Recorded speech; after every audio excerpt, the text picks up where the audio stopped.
Welcome back to Nostalgia Academy, where we go over the stories of some of the greatest known and unknown music of all time. This is one of my favorites that they're not really thought of as alternative in the sense of like REM or any of them. Maybe more like a new wave band at the beginning, but we're talking about The Call. We're going to go over a little history, their record collection, and maybe a personal story or two from my own history.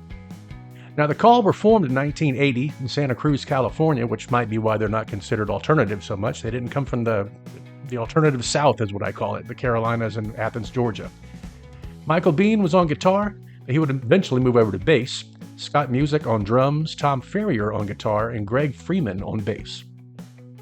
Steve Huddleston was in the band from 1981 to 1983. Jim Goodwin and Joe Reed would join in 1984 on keyboards and bass, respectively. The final version of the band was Mike Bean, Scott Music, Tom Ferrier, and Jim Goodwin. They were a staple of early MTV, with the song The Walls Came Down being in fairly heavy rotation. Now, their first album was just called The Call. It was in 1982. The only song I know from that one is War Weary World, and I think I only heard it because it was on a friend's copy of their first record, and I didn't hear that album until well after it was released. Modern Romans in 1983 came next. That's the one that has the hit single The Walls Came Down.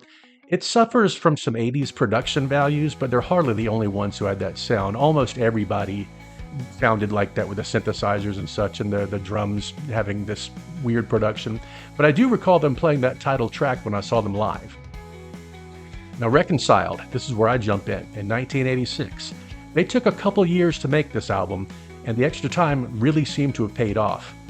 Featuring a more stripped-down sound, this album is mighty. This was the first time I saw them live, and I'll give you details on that later in this video, but it features the songs Everywhere I Go, I Still Believe, and Oklahoma. I'm also a huge fan of the song The Morning, which has Robbie Robertson of the band on guitar, and in fact, this album did not suffer from a lack of heavy hitters. People like Jim Kerr of Simple Minds and Peter Gabriel, they both sang on the album. The album did fairly well, and I remember wearing out my first copy of it on cassette from playing it so often. Into the Woods followed in 1987. It was basically a continuation of the sound from Reconciled. I Don't Wanna is probably my favorite song by the band, although The River and Into the Woods are amongst my favorites as well. Released in 1989, Let the Day Begin was their next album. It was the biggest hit of all time, of their time anyways. A title track was used all over the place, including Al Gore's campaign for president, and I feel like it was on at least 2 or 3 commercials back in the day. It's a really hopeful and powerful song. There's other good songs on there. I think one's called You Run. That's a really, really good song if you get a chance to check that out. Now, Red Moon was basically their final real album that featured none other than Bono on the song What's Happened to You, which is a much more organic sounding song, or the whole album really is more organic sounding than anything they'd done previously.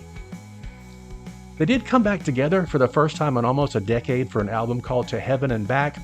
I think I've listened to it one time, and it sounds like The Call, but I just moved on to other bands at that time. But from what I remember, it had the same passion behind it as their previous albums. Now, they did release 2 live albums, one in 2000 called Live Under the Red Moon, which was apparently recorded on the Red Moon tour with some questionable production. It's fine, but after seeing them live in person a couple times, it pales in comparison to the real thing.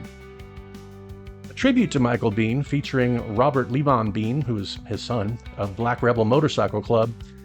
He replaced Michael on vocals after his late father became his late father. It came out in 2014, and Robert did an admirable job with the material. He sounds a lot like his dad, and it was just good to hear them playing together again. That one is a pretty powerful record. Later, the band would release 4 different compilation albums between 1991 and 2019, all of which consisted mainly of the same songs. In 2024, The Call surprised everybody by releasing a quote-unquote new album called The Lost Tapes, which featured the band getting back together to finish some unfinished songs that Michael had been working on before his untimely death. After the band, Michael Bean played the Apostle John in 1988's The Last Temptation of Christ, which I always assumed was the actor Michael Bean, but nope, it was the guy from The Call. He also released a solo album called On the Verge of a Nervous Breakthrough, which flopped completely. I had it on CD, but it sounded nothing like The Call. But that was, I think, probably kind of the point. If it would have sounded like The Call, he'd have just done it with the band, right? The musician passed away at the age of 60 in 2010 in Belgium while working as a sound man for Black Rebel Motorcycle Club, his son's band, he was taken way too soon. Fun fact, the band is in the Oklahoma Music Hall of Fame for having been the home state of both Michael Bean and Scott Music, but they didn't meet each other until they both went to California. They also did the song Oklahoma from Reconciled, so that probably gave them a leg up. Now, personally, I've seen them 3 times. I saw them open up for Simple Minds at Gilliard Auditorium in Charleston, South Carolina on their Once Upon a Time tour. Probably among the best pairing of an opening band and a main act that I've ever seen. And I have to tell you, the only song I knew going into it was The Walls Come Down. Reconciled was the album they were touring for, and I hadn't heard anything off of it. They opened up with Oklahoma, I believe, and it blew me away. The very next day, I went and bought the cassette, and like I said, I wore out my first copy. They were really, really eye-opening. I also got to see him open up for the Psychedelic Furs at Township Auditorium in Columbia, South Carolina, and I'm not sure that The Call wasn't the better band that night. Psychedelic Furs are fantastic, but The Call is just so passionate live that they're undeniable, you know? Finally got to see him as headliners at the Ranch Bowl in Omaha, Nebraska, which is a venue that was a rock club and a bowling alley, which is kind of cool once you figure all that out. They were plenty good and played for about 2 hours. I barely remember the back half of the set list because it was right after I turned 21 and there was a bar there. So they were great until I couldn't remember what they were playing.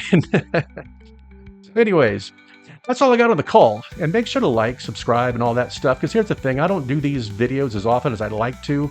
I'm just kind of trying to chronicle the bands and artists that I love so much. It's just a labor of love for those bands and artists that I love. And if you consider subscribing, that would really help out. Also, comment below. Were you a fan of The Call? What was your favorite Call record? Did you ever see them live? And do you remember them being just a force of nature on stage? They were always mentioned up there with like U2 and Simple Minds, but I don't think they reached near those heights on the charts, obviously.